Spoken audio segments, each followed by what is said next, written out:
ونتوكل عليه ونعوذ بالله من شرور أنفسنا ومن سيئات أعمالنا من يهده الله فلا مضل له ومن يضلله فلا هادي له ونشهد أن لا إله إلا الله وحده لا شريك له ونشهد أن سيدنا ومولانا وملجأنا ومأوانا محمدا عبده ورسوله صلى الله تعالى عليه وعلى آله وأصحابه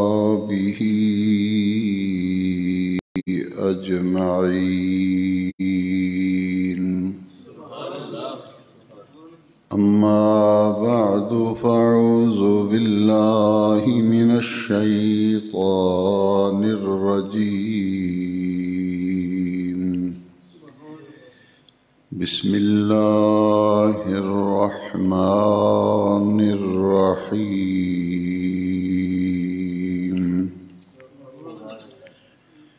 يا أيها الذين آمنوا اذكروا الله ذكرا كثيرا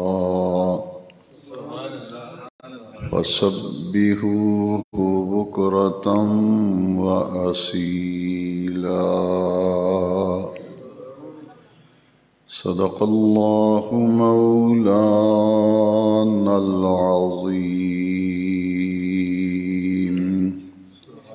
إن الله وملائكته يصلون على النبي يا أيها الذين آمنوا صلوا عليه وسلموا تسليما الصلاة والسلام عليك يا سيدي يا رسول الله وعلى آلك وأصحابك يا سيدي يا خاتم النبيين سامعین کرام، گزشتہ جمعۃ مبارکہ میں اللہ تبارک و تعالی کے ذکر کی اہمیت، افادیت اور اس کی فضیلت پر گفتگو کا سلسلہ جاری ہے۔ آج کے خطاب جمعہ میں قرآن مجید کی جس آیہ مقدسہ کو بطور عنوان تلاوت کرنے کا شرف حاصل کیا گیا، اس آیہ مبارکہ میں رب ذوالجلال نے ایمان والوں سے خطاب فرمایا، یا ایہا الذین آمنوا،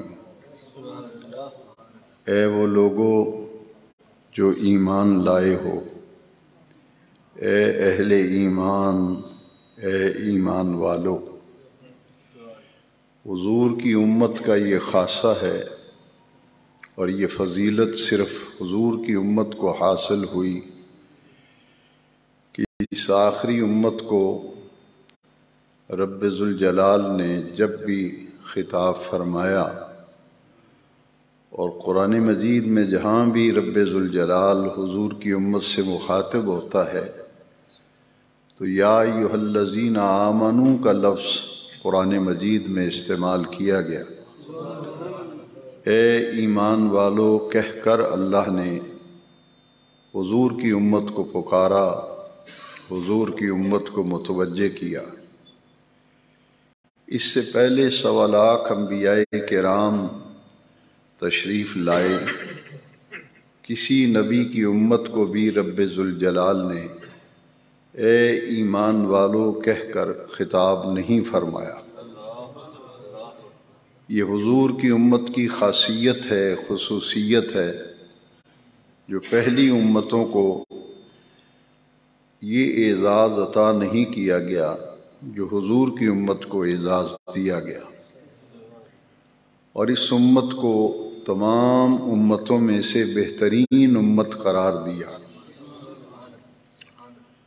کنتم خیر امہ، کہ تم خیر امت ہو، تمام امتوں میں سے بہترین امت ہو۔ تو جو تمام امتوں میں سے بہترین امت ہے، اس امت کو خطاب بھی رب ذوالجلال نے بڑے ہی بہترین اور بڑے ہی ایسے الفاظ سے آغاز فرمایا جس سے ایمان والوں کی عزت اور عظمت کو اجاگر کیا گیا کہ یہ وہ لوگ ہیں جن کے دامن میں ایمان ہے، انہیں ایمان کی نعمت دی گئی ہے، انہیں ایمان کی دولت دی گئی ہے۔ اس لیے پہلی امتوں کو اللہ کریم نے جب بھی خطاب کیا تو کسی امت کو رب ذوالجلال نے یا ایھا المساکین کے لفظ سے خطاب کیا، اے مسکینوں۔ کسی نبی کی امت کو خطاب کیا تو یا ایھا الفقراء، اے فقیرو، اے مسکینوں، اے بھوکو۔ پہلی امتوں کو ان الفاظ سے خطاب کیا گیا، اور حضور کی امت کو جب بھی کوئی حکم دیا گیا، پورے قرآن مجید کا مطالعہ کریں تو رب ذوالجلال نے حضور کے غلاموں کو، حضور کی امت کو یا ایھا الذین آمنو کے لفظ سے خطاب فرمایا۔ اس سے معلوم یہ ہوا کہ ایمان بہت بڑی قوت ہے، بہت بڑی دولت ہے، بہت بڑا سرمایہ ہے جو اللہ کریم نے حضور کی امت کو عطا کیا۔ یا ایھا الذین آمنو کہہ کر خطاب کیا، اے ایمان والو۔ اس کے بعد جو حکم دیا گیا وہ کیا ہے؟ اذکروا اللہ، اپنے اللہ کا ذکر کیا کرو، اپنے اللہ کو یاد کیا کرو، ذکراً کثیرا، بہت زیادہ ذکر کرنا، بہت زیادہ یاد کرنا۔ اب اس آیت کریمہ کا معنی یہ ہوا کہ اے اہل ایمان، اپنے اللہ کو بہت زیادہ یاد کیا کرو اور کثرت سے اپنے رب کریم کا ذکر کیا کرو۔ فَسَبِّحُوهُ بُكْرَةً وَأَصِيلًا، ذکر الہی کا حکم دے کر پھر خاص 2 وقت بیان کیے گئے اس آیت کریمہ کے اندر، 2 اوقات بیان کیے گئے، ایک سورج نکلنے سے پہلے کا وقت اور ایک سورج غروب ہونے سے پہلے کا وقت، یعنی سورج نکلتے وقت اور سورج غروب ہوتے وقت، صبح اور شام 2 اوقات کا ذکر کیا گیا۔ ان 2 اوقات میں ایک خاص عمل کا حکم دیا گیا۔ وہ خاص عمل کیا ہے؟ اللہ کریم کی تسبیح۔ تسبیح سے مراد سبحان اللہ۔ فسبحوہ، اللہ کی پاکی بیان کیا کرو، تسبیح بیان کیا کرو، بکرتم و اصیلا، صبح اور شام، سورج نکلتے وقت، سورج غروب ہوتے وقت، 2 وقتوں میں اللہ کی تسبیح بیان کیا کرو، یعنی اس وقت میں پڑھا کرو سبحان اللہ۔ اور دوسری آیت کریمہ میں صبح اور شام اللہ کی تسبیح بیان کرنے کا حکم دیا گیا، وہاں لفظ استعمال کیے گئے بالعشی والابکار، یعنی یہاں بھی یہی بیان کیا گیا کہ صبح بھی اللہ کی تسبیح اور شام بھی اللہ کی تسبیح۔ ایمان والوں سے ایک خاص خطاب ہے اس آیت کے اندر۔ ہماری زندگی پوری کی پوری غفلت میں گزر رہی ہے، ذرا توجہ کیجئے، صرف ترجمہ سن کر ایک کان سے سن کے دوسرے کان سے نکالنا مقصود نہیں، بلکہ اس میں ایک میں دعوت غور و فکر دینا چاہتا ہوں۔ وہ دعوت غور و فکر یہ ہے کہ 24 گھنٹوں کے اندر 2 وقت ایسے ہیں جس میں اللہ کا ذکر اتنا ضروری ہے کہ جس کا بے نیاز رب نے خود قرآن میں حکم دیا۔ یہاں 2 اوقات ذکر کیے گئے دونوں آیتوں میں، بالعشی والابکار، یہاں بھی صبح اور شام اللہ کا ذکر کرو، تسبیح بیان کرو، اور اس آیت میں بیان فرمایا گیا بکرتم و اصیلا، صبح بھی اللہ کی تسبیح بیان کرو، شام بھی اللہ کی تسبیح بیان کرو۔ گویا کہ سورج نکلنے سے پہلے کا وقت اور سورج غروب ہونے سے پہلے کے جو لمحے ہیں یہ اتنے قیمتی ہیں کہ جن کو میں اور آپ ہم سب مل کر غفلت میں گزار رہے ہیں۔ اتنی اہمیت ہے ان 2 اوقات کی کہ سورج نکلنے میں 10 منٹ 5 منٹ رہتے ہوں، سورج غروب ہونے میں 5-10 منٹ رہتے ہوں، تو یہ 7 8 5 10 منٹ جو ہیں بڑے قیمتی ہیں۔ ان اوقات میں نہ تو کسی سے گفتگو کریں، نہ کسی کے کلام کا جواب دیں، کیونکہ اس وقت اللہ کا ذکر کرنا اور اللہ کو یاد کرنا، اور کن لفظوں سے یاد کرنا، جن لفظوں میں سبحان اللہ کے جملے آئیں، ان لفظوں سے اللہ کو یاد کرنا، یہ اللہ تبارک و تعالیٰ کو بہت محبوب عمل ہے۔ پچھلے جمعے میں آپ حدیث شریف سن چکے ہیں کہ حضور نے حدیث شریف میں ان 2 اوقات کے لیے جو لفظ استعمال فرمائے ہیں وہ ہیں سبحان اللہ و بحمدہ، سبحان اللہ و بحمدہ، اللہ کی ہم پاکی بیان کرتے ہیں، بحمدہ اس کی حمد کے ساتھ۔ اللہ کی حمد کی بھی قرآن مجید میں تلقین کی گئی، بلکہ قرآن مجید کا آغاز ہی تو اللہ کی حمد سے ہے، الحمدللہ۔ ہر قسم کی خوبیاں، ہر قسم کے محامد محاسن اسی اللہ کے لیے ہیں جو تمام جہانوں کا پالنے والا ہے، رب العالمین ہے، اس کی ہم حمد بیان کرتے ہیں۔ لہٰذا یہ جملے جو حدیث شریف میں ہیں کہ سورج نکلتے وقت سبحان اللہ و بحمدہ، ہم اللہ کی تسبیح بیان کرتے ہیں اور عرض کرتے ہیں یا اللہ تیری ذات پاک ہے اور تیری ہی ہم حمد کرتے ہیں، تیری حمد کرتے ہوئے ہم تیری تسبیح بیان کرتے ہیں، تیری پاکی کا بیان کرتے ہیں۔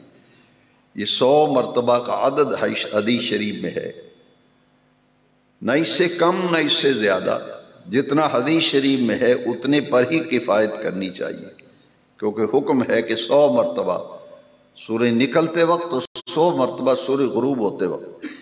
حضور نے فرمایا جس نے پڑھا سبحان اللہ و بحمدہ، بس اتنے ہی لفظ ہیں، فرمایا کہ سورج غروب ہوتے وقت اور نکلتے وقت پڑھنے والے کے تمام گناہ اگرچہ سمندر کی جھاگ کے برابر ہوں، بے نیاز رب معاف فرما دیتا۔ معلوم یہ ہوا کہ ہم اپنی عملی زندگی کو بہتر بنائیں۔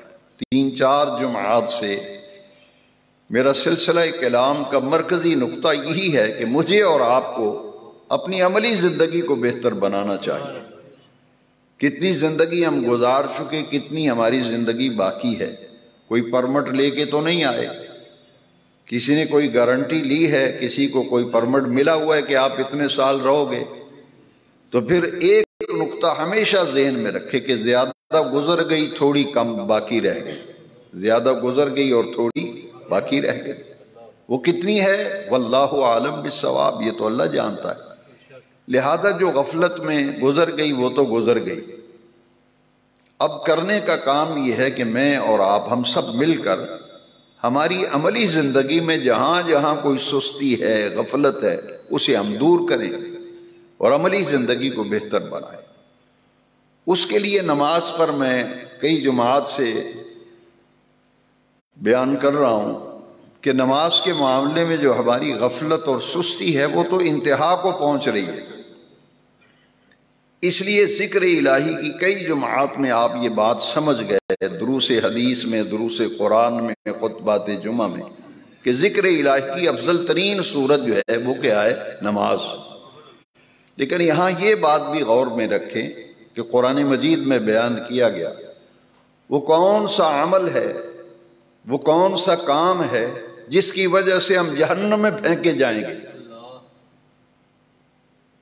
قرآن مجید میں لکھا ہے، آیت کریمہ ہے قرآن مجید، کہ جنتی لوگ جہنمیوں سے پوچھیں گے، جنتی لوگ جہنمیوں سے پوچھیں گے ما سلککم فی سقر، قرآن کی آیت ہے کہ تمہیں کس چیز نے جہنم کی آگ میں پھینکوایا،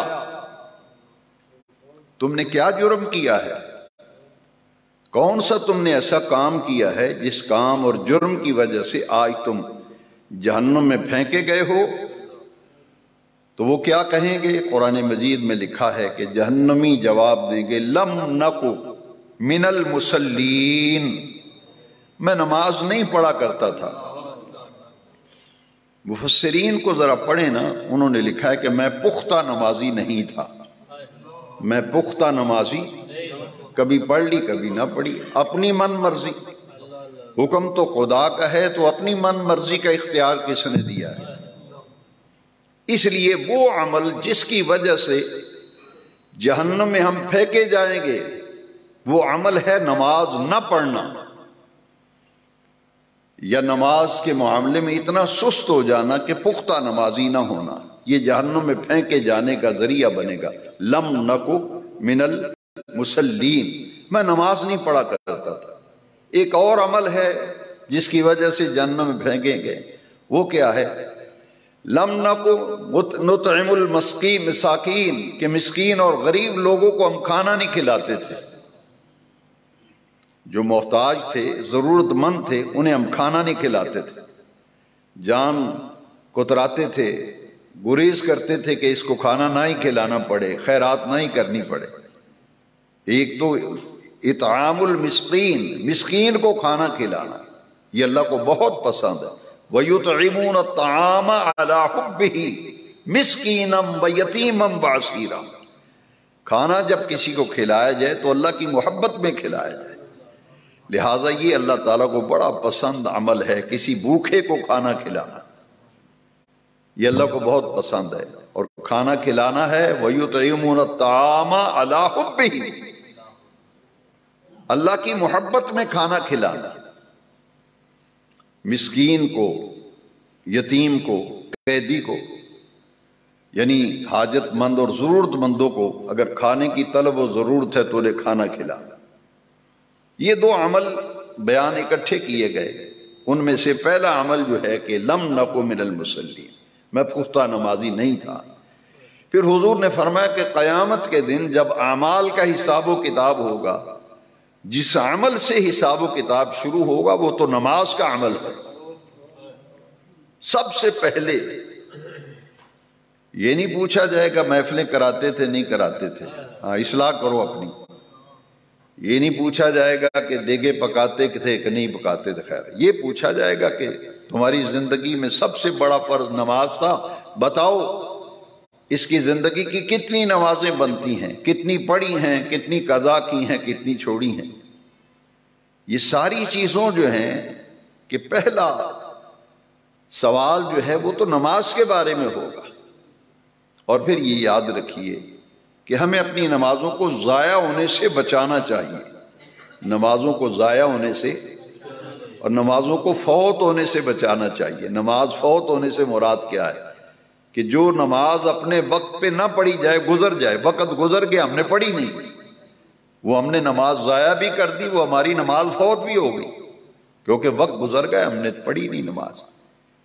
میں نے کئی مرتبہ یہ عرض کیا ہے کہ اگر قضا ہو گئی ہے تو پھر شریعت میں اور دین میں یہ آسانی رکھی گئی ہے کہ جو قضا ہو گئی ہے اسے پڑھ لو، بعد میں اسے قضا کرو، لیکن معافی نہیں ہے نماز کی، معافی یہاں تک کہ اگر کھڑے ہو کے نہیں پڑھ سکتے بیٹھ کے پڑھ لو، بیٹھ کے نہیں پڑھ سکتے، بیماری میں بھی نماز کی چھٹی نہیں، بیماری میں بھی نماز کی چھٹی، ہاں رخصت ہے۔ اتنے بیمار و لاغر ہو گئے ہیں کھڑے ہو کے نہیں پڑھ سکتے، بیٹھ کے پڑھو۔ اتنے بیمار ہیں کہ بیٹھ کے نہیں پڑھ سکتے تو لیٹ کے پڑھو، لیٹ کے بھی بیماری نہیں پڑھنے دیتی تو اشارے سے پڑھ لو، اشارے سے پڑھو، معافی نہیں ہے۔ اس لیے یہ ایک ایسا عمل ہے جو مومن کی پہچان ہے، جو مومن کی پہچان ہے۔ اس لیے نمازوں کی طرف متوجہ ہونے کی ضرورت ہے، اپنی نمازوں کو ضائع ہونے سے بچائیں، نمازوں کو فوت ہونے سے بچائیں۔ یہاں 2-3 حدیثیں بڑی قابل توجہ ہیں، ان پر ذرا غور کیجیے۔ ایک تو یہ ذہن میں رکھیں کہ حضور نے جو یہ ارشاد فرمایا اس میں کتنی بڑی حکمتیں ہیں، کتنی حکمتیں ہیں۔ نبی کریم علیہ السلام نے فرمایا قرۃ عینی فی الصلاۃ، اور ایک حدیث میں جعلت قرۃ عینی فی الصلاۃ، معنی ایک ہی ہے کہ میری آنکھوں کی ٹھنڈک جو ہے بے نیاز رب نے نماز میں رکھی ہے۔ نماز حضور کی آنکھوں کی ٹھنڈک ہے۔ اور حضور جب بھی اذان کے لیے حضرت بلال سے فرماتے تھے تو حضور کے لفظ کیا ہوتے تھے؟ یہ نہیں ہوتا تھا کہ بلال کہاں ہے اسے کہیں اذان پڑھیں، یہ نہیں ہوتے تھے۔ کیا لفظ ہوتے تھے؟ میں اپنے تمام سامعین کو متوجہ کرتے ہوئے یہ عرض کروں گا کہ ان لفظوں پہ ذرا غور کریں۔ ہم تو کہتے ہیں کہ جناب مؤذن کہاں گیا ہے، مؤذن کو کہو اذان پڑھے، لیکن آقا کریم کا یہ طریقہ مبارکہ نہیں تھا۔ لفظ بڑے پیارے تھے، کاش کہ میری امت متوجہ ہو کے سنے اور سمجھے، کتنے پیارے لفظ۔ حضور فرماتے تھے ارحنا ارحنا بالصلاۃ یا بلال، بلال ہمیں راحت پہنچا،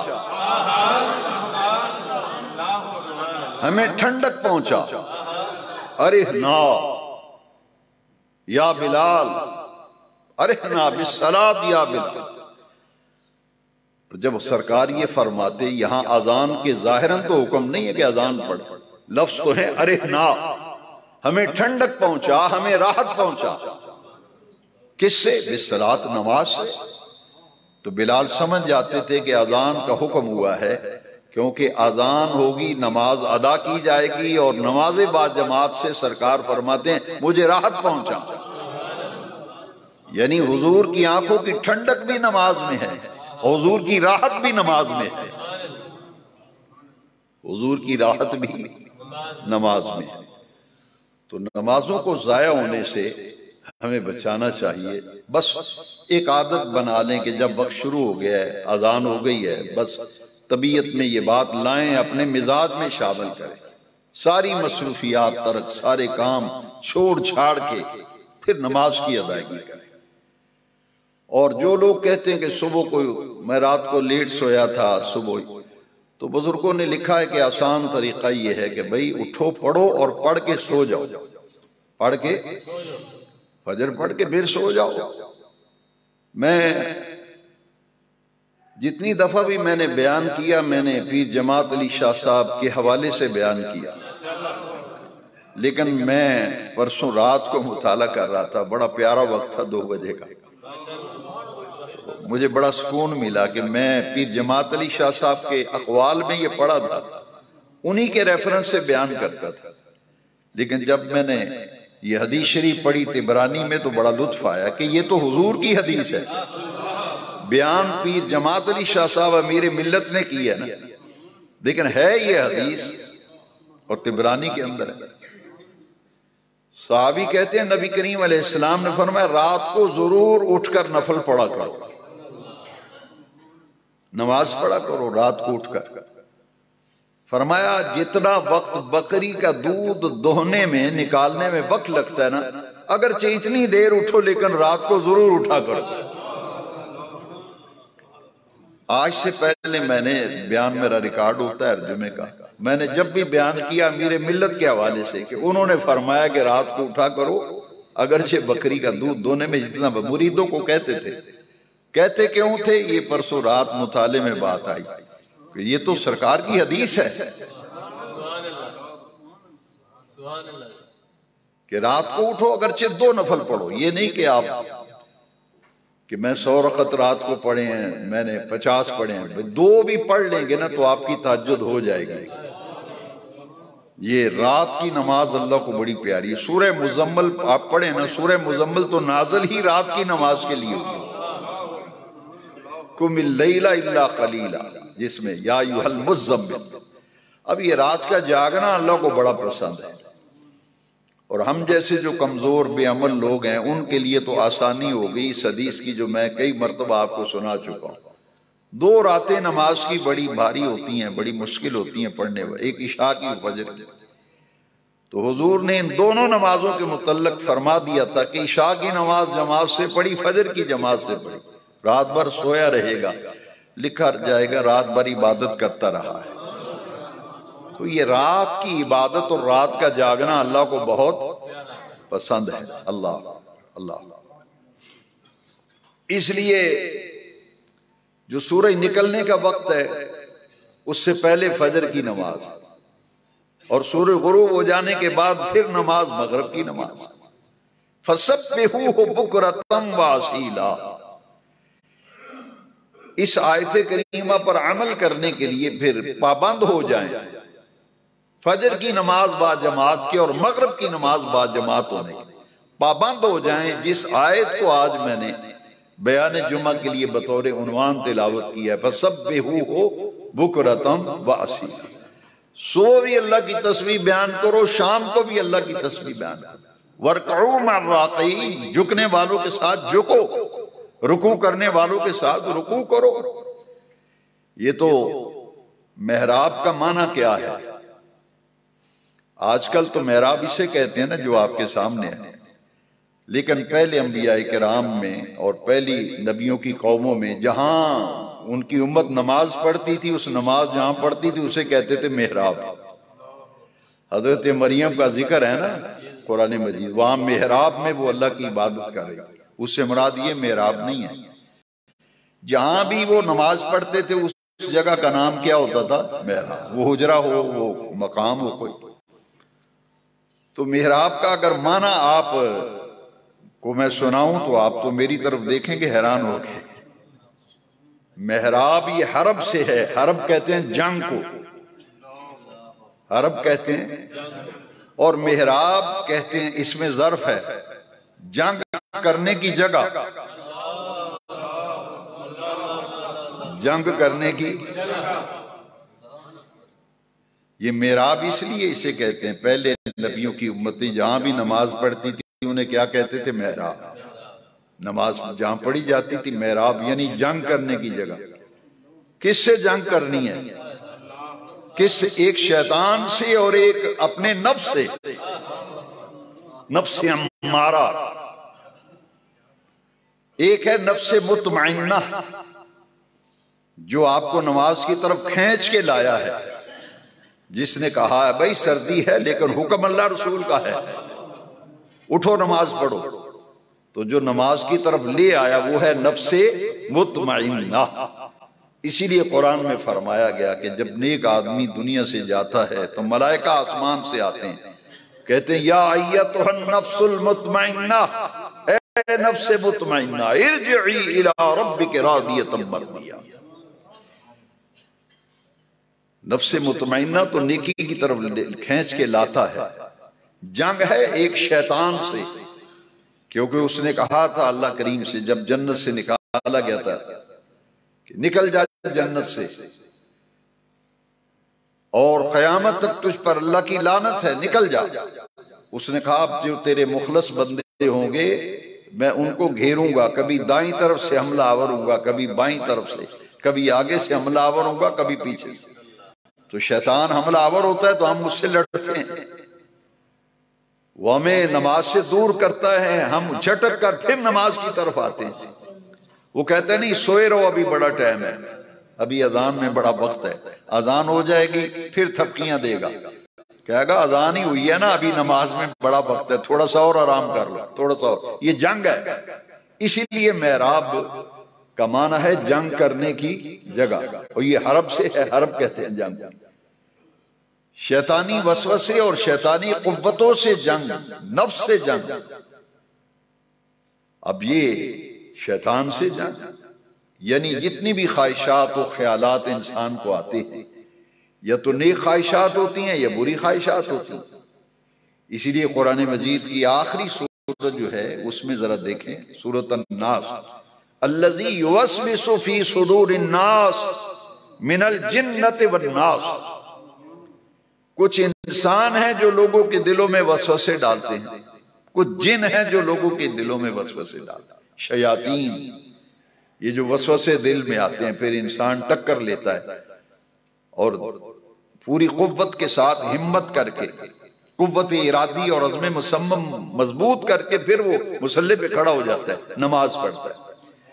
تو یہ جنگ ایک دن کے لیے نہیں ہے، یہ جنگ نہیں ایک دن ہی جنگ کر کے خاموش ہو کے بیٹھ جاؤ، نہیں، یہ تو پوری زندگی، جب تک آپ کا اور میرا سانس آتا جاتا ہے، جب تک ہماری زندگی ہے، دین ہمیں یہ سکھاتا ہے کہ ہم سب نے شیطان سے بھی لڑنا ہے، اسے جنگ کرنی ہے، اور جو نفس امارہ ہے اس سے بھی جنگ کرنی ہے، اس سے بھی لڑائی کرنی ہے، خواہشات نفسانی ان کو کچلنا ہے۔ اور اس کے لیے بہترین عمل جو حضور نے فرمایا وہ کیا ہے؟ جب حج مبرور کا حضور نے ذکر فرمایا کہ جو ماں باپ کا چہرہ محبت سے دیکھے گا اسے مبرور حج کا ثواب ملے گا۔ حج مبرور، حج مبرور ہے کیا؟ یہ ہے اصل روح جس پر میں نے 4 جمعات میں بیان کیا، یہ اصل روح، بڑے غور سے سننے والی بات۔ صحابہ نے پوچھا حضور حج مبرور کیا ہوتا ہے؟ فرمایا ان ترجع زاہدا فی الدنیا، ان ترجع زاہدا فی الدنیا وراغبا فی الآخرہ۔ جب حج کر کے تو اپنے گھر میں آئے تو دنیا میں تیری رغبت جو ہے وہ کم ہو جائے اور آخرت میں تیری رغبت زیادہ ہو جائے۔ دنیا میں رغبت اور آخرت میں رغبت، یہ ہے خلاصہ کہ مجھے اور آپ کو ان باتوں پر غور کرنا چاہیے کہ ہماری مزاج میں، ہمارے ماحول میں، ہمارے دن رات کے اوقات میں دنیا میں رغبت زیادہ ہے یا آخرت میں رغبت زیادہ ہے؟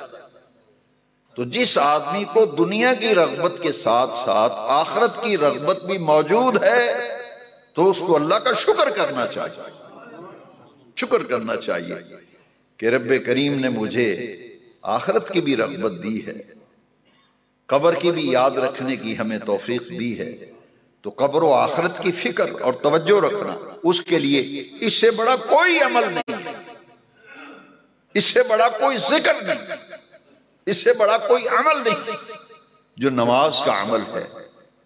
یہ آخرت کی بہتری کے لیے، عاقبت کی بہتری کے لیے چوٹی کا عمل جو ہے وہ 5 وقت کی نماز ہے۔ اسی لیے جو حدیثیں میں نے آپ کو سنائیں یہ بڑی ہی قابل غور ہے۔ پھر یہ حدیث شریف ذرا غور کیجئے، حضور کو معراج کرائی گئی تو حضور 7 آسمانوں کو عبور کر کے حریم خلوت میں تشریف لے گئے، یہ حضور کی معراج ہے۔ تو حضور کی معراج کے تصدق میں سرکار کو تو وہاں بلایا نا معراج کرے، اور امت کے لیے فرمایا کہ میں تمہیں الصلاۃ معراج المومنین، حضور فرمایا مومن کی معراج جو ہے وہ تو نماز ہے، مومن کی معراج نماز ہے، نماز یہ مومن کی معراج ہے۔ اور معراج کا معنی میں کئی مرتبہ آپ کو بتا چکا ہوں، نیچے سے اوپر جانا، نیچے سے ہم اوپر سے نیچے آ رہے ہیں، پہلے 5 پڑھتے تھے پھر 4 ہو گئی، وہ بھی چھوٹ گئی، پھر 3 رہ گئی، پھر 2، پھر 1، وہ بھی چھوٹ گئی۔ ہفتے کے بعد جمعہ پڑھنے آ جاتے تھے، اچھے بھلے لوگوں کے جمعے بھی چھوٹ رہے ہیں۔ تو بھئی دین تو یہ کہتا ہے بھئی نیچے سے اوپر کو جاؤ، درجات طے کرو، جنگ کرو شیطان سے، نفسانی خواہشات سے۔ دین کے معاملے میں نیچے سے اوپر کی طرف جاؤ، نہ کہ اوپر سے نیچے کی طرف آؤ۔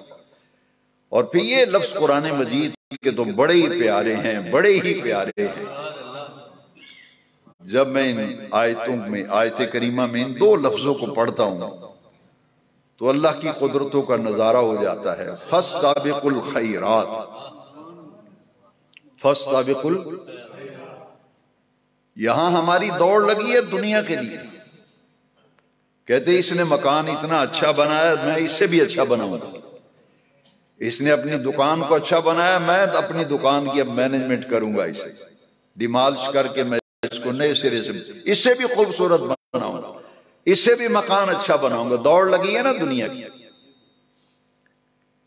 لیکن قرآن کیا کہتا ہے؟ فَاسْتَابِقُوا الْخَيْرَاتِ، مسابقت کہتے ہیں ایک دوسرے سے آگے بڑھنے کی کوشش، مقابلہ جسے کہتے ہیں۔ لیکن قرآن مجید میں اس کے لیے مقابلے کا لفظ نہیں، مسابقت کا لفظ آیا ہے۔ مسابقت کا معنی ہے ایک دوسرے سے سبقت لے جانا، سبقت لے جانا، ایک دوسرے سے آگے بڑھ جانا۔ ایک دوسرے سے جب دوڑ لگتی ہے تو آدمی کوشش کرتا ہے میں اس سے آگے بڑھ جاؤں، میں اس سے آگے بڑھ جاؤں۔ دوڑ میں آگے بڑھے گا پھر ہی کامیاب ہوگا۔ تو قرآن کہتا ہے تمہاری دوڑ کس لیے ہونی چاہیے؟ خیرات کا معنی ہے نیکیوں، بھلائی اور نیکی کے کاموں میں ایک دوسرے سے آگے نکلنے کا جذبہ، ایک دوسرے سے آگے نکلنے کا جذبہ، نیکیوں میں ایک دوسرے سے آگے نکلنے کا جذبہ۔ تو فَاسْتَابِقُوا الْخَيْرَاتِ، یہ وہ پونجی ہے جو آخرت کی پونجی ہے۔ الدنیا مزرعۃ الآخرہ، دنیا آخرت کی کھیتی ہے، جو کچھ بیج بوئیں گے وہی قیامت کے دن کاٹیں گے۔ لہذا ہمیں پچھلے 4 جمعات کا اور آج کا مکمل خلاصہ یہی ہے کہ آؤ میں اور آپ کوشش کریں کہ ہماری دین میں رغبت زیادہ ہو، آخرت میں رغبت زیادہ ہو، دنیا میں رغبت ہماری کم ہو۔ بچے آپ کے جوان ہیں، تھوڑا تھوڑا بوجھ بچوں پہ ڈالو، اپنے آپ کو فارغ کرو۔ بچے جوان ہو گئے، کماتے ہیں، کھاتے ہیں، اب کچھ بڑھاپے کی طرف عمر بڑھتی ہے تو پھر آدمی کو سوچنا چاہیے۔ 40 سے اوپر جب چلا جائے تو پھر آگے کی فکر سوچنی چاہیے، کیا گارنٹی، کیا پرمٹ ہے۔ لہذا آخرت کی طلب اور آخرت کی رغبت، اس کے لیے نماز سے بہتر عمل آپ کو نہیں ملے گا۔ سب سے بہترین عمل جو ہے وہ نماز ہے، اور نماز ایک ایسا نور ہے، ایک ایسا نور ہے کہ 26ویں پارے میں فرمایا کہ نمازی آدمی جو ہے اس کے چہرے پر عبادت کا نور نظر آتا ہے۔ سیماہم فی وجوہہم من اثر السجود، یہ سجدے تمہارے ضائع نہیں جائیں گے، یہ رکوع ضائع نہیں جائیں گے۔ بے نیاز رب اس سجدے اور اس رکوع اور عبادت کا نور تمہارے چہروں پہ رکھے گا، تمہارے چہروں پہ رکھے گا۔ دیکھنے والے کہیں گے یار اس آدمی کا چہرہ بڑا نورانی ہوتا جا رہا ہے، وہ تو عبادت کا نور ہے۔ آئیے دعا کرتے ہیں اللہ تعالیٰ مجھے اور آپ کو نیکیوں میں ایک دوسرے سے آگے بڑھنے کی اللہ کریم توفیق دے۔ وآخر